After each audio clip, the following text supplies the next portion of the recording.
ओम सर्वमंगल मंगलाय शिवे सर्वसाधिके शरणे त्र्यंबके गौरी नारायणी नमोस्तुते।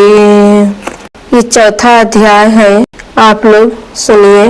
श्री शिवाय नमस्तुभ्यं। दोस्तों, हर हर महादेव, घर घर महादेव। दोस्तों, आप लोग शंकर भगवान के कृपा से, माता पार्वती के आशीर्वाद से आप लोग अच्छे होंगे, खुश होंगे, जहाँ भी होंगे वहाँ मस्त होंगे। सिद्धि की इच्छा रखने वाले पुरुष जिनकी सेवा करते हैं तथा देवता जिन्हें घेरे रहते हैं, उन जया नाम वाली दुर्गे देवी का ध्यान करें। उनके श्री अंगों की आभा काले मेघ के समान श्याम है। वे अपने कटाक्षों से शत्रु समूह को भय प्रदान करती है। उनके मस्तक पर आबद्ध चंद्रमा की रेखा शोभा पाती है। वे अपने हाथों में शंख, चक्र, कृपाण और त्रिशूल धारण करती है। उनके 3 नेत्र है। वे सिंह के कंधे पर चढ़ी हुई है और अपने तेज से तीनों लोकों को परिपूर्ण कर रही है। ऋषि कहते हैं, अत्यंत पराक्रमी दुरात्मा महिषासुर तथा उसकी दैत्य सेना के देवी के हाथ से मारे जाने पर इंद्र आदि देवता प्रणाम के लिए गर्दन तथा कंधे झुकाकर उन भगवती दुर्गा का उत्तम वचनों द्वारा स्तवन करने लगे। उस समय उनके सुंदर अंगों में अत्यंत हर्ष के कारण रोमांच हो आया था। देवता बोले, संपूर्ण देवताओं की शक्ति का समुदाय ही जिनका स्वरूप है तथा जिन देवी ने अपनी शक्ति से संपूर्ण जगत को व्याप्त कर रखा है, समस्त देवताओं और महर्षियों की पूजनीय इन जगदम्बा को हम भक्ति पूर्वक नमस्कार करते हैं। वे हम लोगों का कल्याण करें। जिनके अनुपम प्रभाव और बल का वर्णन करने में भगवान शेषनाग, ब्रह्मा जी तथा महादेव जी भी समर्थ नहीं है। वे भगवती चंडिका संपूर्ण जगत का पालन एवं अशुभ भय का नाश करने का विचार करें। जो पुण्य आत्माओं को घरों में स्वयं ही लक्ष्मी रूप से, पापियों के यहाँ दरिद्रता रूप से शुद्ध अंतकरण वाले पुरुषों के हृदय में बुद्धि रूप से, सत्पुरुषों में श्रद्धा रूप से तथा कुलीन मनुष्य में लज्जा रूप से निवास करती है, उन आप भगवती दुर्गा को हम नमस्कार करते हैं। देवी, आप संपूर्ण विश्व का पालन कीजिए। देवी, आपके इस अचिंतनीय रूप का असुरों का नाश करने वाली भारी पराक्रम का तथा समस्त देवताओं और दैत्यों के समक्ष युद्ध में प्रकट किए हुए आपके अद्भुत चरित्रों का हम किस प्रकार वर्णन करें। आप संपूर्ण जगत की उत्पत्ति में कारण है। आप में सत्वगुण, रजोगुण और तमोगुण, ये तीनों गुण मौजूद है, तो भी दोषों के साथ आपका संसर्ग नहीं जान पड़ता। भगवान विष्णु और महादेव जी आदि देवता भी आपका पार नहीं पाते। आप ही सबका आश्रय है। यह समस्त जगत आपका अंशभूत है, क्योंकि आप सबकी आदिभूत अव्यक्रिता प्रकृति है। देवी, संपूर्ण यज्ञों में जिसके उच्चारण से सब देवता तृप्ति लाभ करते हैं, वह स्वाहा आप ही है। जिसके अतिरिक्त आप पितरों की भी तृप्ति का कारण है। अतएव सब लोग आपको स्वधा भी कहते हैं।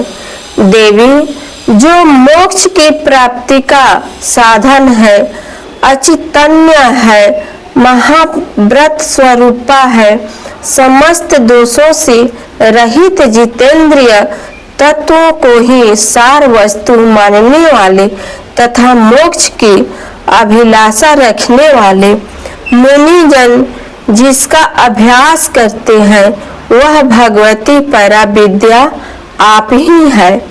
आप शब्द स्वरूपा है, अत्यंत निर्मल ऋग्वेद, यजुर्वेद तथा उद्गीत के यत्री तीनों वेद और भगवती छहों ऐश्वर्य से युक्त है। इस विश्व की उत्पत्ति एवं पालन के लिए आप ही वार्ता, खेती एवं आजीविका के रूप में प्रकट हुई है। आप संपूर्ण जगत की घोर पीड़ा का नाश करने वाली है। देवी जिससे समस्त शास्त्रों की सार का ज्ञान होता है, वह मेधा शक्ति आप ही है। दुर्गम भव सागर से पार उतारने वाली नौका रूप दुर्गा देवी भी आप ही है। आपकी कहीं भी आसक्ति नहीं है।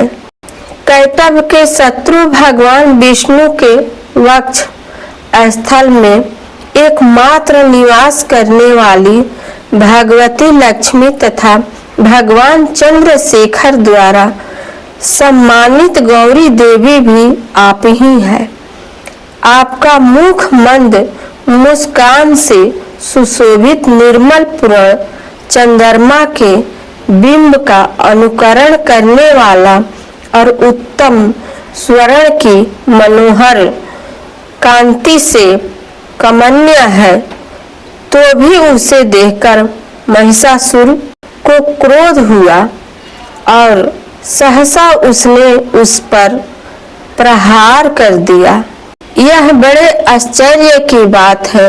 देवी वही मुख जब क्रोध से युक्त होने पर उदय काल के चंद्रमा की भांति लाल और तनी हुई भौवें के कारण विकराल हो उठा, तब उसे देखकर जो महिषासुर के प्राण तुरंत नहीं निकल गए, यह उससे भी बढ़कर आश्चर्य की बात है। क्योंकि क्रोध में भरे हुए यमराज को देखकर भाला कौन जीवित रह सकता है। देवी आप प्रसन्न हो। परमात्मा स्वरूपा आपके प्रसन्न होने पर जगत का अभ्युदय होता है और क्रोध में भर जाने पर आप तत्काल ही कितने कुलों का सर्वनाश कर डालती है। यह बात अभी अनुभव में आई है, क्योंकि महिषासुर की यह विशाल सेना क्षण भर में आपके कोप से नष्ट हो गई है। सदा अभ्युदय प्रदान करने वाली आप जिन पर प्रसन्न रहती है, वे ही देश में सम्मानित है। उन्हीं को धन और यश की प्राप्ति होती है। उन्हीं का धर्म कभी शिथिल नहीं होता तथा वे ही अपने हष्ट पुष्ट स्त्री पुत्र और भृत्यों के साथ धन्य माने जाते हैं। देवी आपकी ही कृपा से पुण्य आत्मा पुरुष प्रतिदिन अत्यंत श्रद्धा पूर्वक सदा सब प्रकार के धर्मानुकूल कर्म करता है और उसके प्रभाव से स्वर्ग लोक में जाता है। इसलिए आप तीनों लोकों में निश्चय ही मनवांछित फल देने वाली है। माँ दुर्गे आप स्मरण करने पर सब प्राणियों का भय हर लेती है और स्वस्थ पुरुष द्वारा चिंतन करने पर उन्हें परम कल्याणमयी बुद्धि प्रदान करती है। दुख, दरिद्रता और भय हरने वाली देवी, आपके सिवा दूसरी कौन है जिसका चित्त सबका उपकार करने के लिए सदा ही व्याग्र रहता हो। देवी, इन राक्षसों के मारने से संसार को सुख मिले तथा ये राक्षस चिरकाल तक नरक में रहने के लिए भले ही पाप करते रहे हो, इस समय संग्राम में मृत्यु को प्राप्त होकर स्वर्ग लोक में जाए। निश्चय ही यही सोचकर आप शत्रुओं का वध करती है। आप शत्रुओं पर शस्त्रों का प्रहार क्यों करती है? समस्त असुरों को दृष्टिपात मात्र से ही भस्म क्यों नहीं कर देती है? खंग के तेज पुंज के भयंकर दीप्ति से तथा आपके त्रिशूल के अग्रभाग की घनीभूत प्रभा से चौंधियाकर जो असुरों की आंखें फूट नहीं गई, उसमें कारण यही था कि वे मनोहर रश्मियों से कुछ युक्त चंद्रमा के समान आनंद प्रदान करने वाले आपके इस सुंदर मुख का दर्शन करते थे। देवी, आपका शील दुराचारियों के बुरे बर्तावों को दूर करने वाला है। साथ ही यह रूप ऐसा है जो कभी चिंतन में भी नहीं आ सकता और जिसकी कभी दूसरों से तुलना भी नहीं हो सकती, तथा आपका बल और पराक्रम तो उन दैत्यों का भी नाश करने वाला है जो कभी देवताओं के पराक्रम को भी नष्ट कर चुके थे। इस प्रकार आपने शत्रुओं पर भी दया ही प्रकट की है। वरदायिनी देवी, आपके इस पराक्रम की किसके साथ तुलना हो सकती है? तथा शत्रुओं को भय देने वाला एवं अत्यंत मनोहर ऐसा रूप भी आपके सिवा और कहाँ है? हृदय में कृपा और युद्ध में निष्ठुरता, ये दोनों बातें तीनों लोकों के भीतर केवल आप में ही देखी गई है। माता, आपने शत्रुओं का नाश करके इस समस्त त्रिलोकी की रक्षा की है। उन शत्रुओं को भी युद्ध भूमि में मारकर स्वर्ग लोक में पहुंचाया है तथा उन्नतम दैत्यों से प्राप्त होने वाले देवी, हम लोगों के भय को भी दूर कर दिया है। आपको हमारा नमस्कार है। देवी, आप शूल से हमारी रक्षा करें। अंबिके, आप खंड से भी हमारी रक्षा करें तथा घंटा की ध्वनि और धनुष की टंकार से भी हम लोगों की रक्षा करें।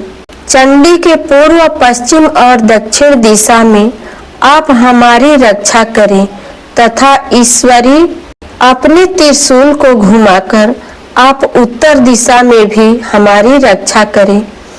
तीनों लोकों में आपके जो परम सुंदर एवं अत्यंत भयंकर रूप विचरते रहते हैं, उनके द्वारा भी आप हमारी तथा इस भूलोक की रक्षा करें।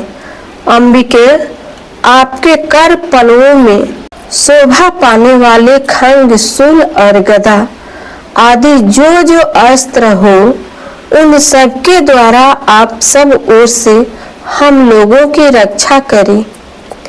ऋषि कहते हैं, इस प्रकार जब देवताओं ने जगत माता दुर्गा की स्तुति की और नंदन वन के दिव्य पुरुषों एवं गंध चंदन आदि के द्वारा उनका पूजन किया, फिर सबने मिलकर यह भक्ति पूर्वक दिव्य धूपों की सुगंध निवेदन की, तब देवी ने प्रसन्न वंदन होकर प्रणाम करते हुए सब देवताओं से कहा। देवी बोली, देवताओं, तुम सब लोग मुझसे जिस वस्तु की अभिलाषा रखते हो उसे मांगो। देवता बोले, भगवती ने हमारी सब इच्छा पूर्ण कर दी। अब कुछ भी बाकी नहीं है, क्योंकि हमारा यह शत्रु महिषासुर मारा गया। महेश्वरी, इतने पर भी यदि आप हमें और वर देना चाहती हैं, तो हम जब जब आपका स्मरण करें तब तब आप दर्शन देकर हम लोगों के महान संकट दूर कर दिया करें तथा प्रसन्नमुखी अंबिके, जो मनुष्य इन स्त्रों द्वारा आपकी स्तुति करे उसे वित्त, समृद्धि और वैभव देने के साथ ही उसकी धन और स्त्री आदि संपत्ति को भी बढ़ाने के लिए आप सदा हम पर प्रसन्न रहें। ऋषि कहते हैं, राजन, देवताओं में जब अपने तथा जगत के कल्याण के लिए भद्रकाली देवी को इस प्रकार प्रसन्न किया, तब वे तथा अस्तु कहकर वही अंतर ध्यान हो गई। भूपाल इस प्रकार पूर्व काल में तीनों लोकों का हित चाहने वाली देवी जिस प्रकार देवताओं के शरीरों से प्रकट हुई थी, वह सब कथा मैंने कह सुनाई। अब पुनः देवताओं का उपकार करने वाली वे देवी दुष्ट दैत्यों तथा शुंभ निशुंभ का वध करने एवं सब लोगों की रक्षा करने के लिए गौरी देवी के शरीर से जिस प्रकार प्रकट हुई थी, वह सब प्रसंग मेरे मुंह से सुनो। मैं उसका तुमसे यथावत वर्णन करती हूँ। इस प्रकार श्री मार्कंडेय पुराण में सार्वणिक मनवंतरिक कथा के अंतर्गत देवी महात्म्य में शक्रादि स्तुति नामक चौथा अध्याय पूरा हुआ। जय माता दी। प्रेम से बोलिए कुष्मांडा माता की जय।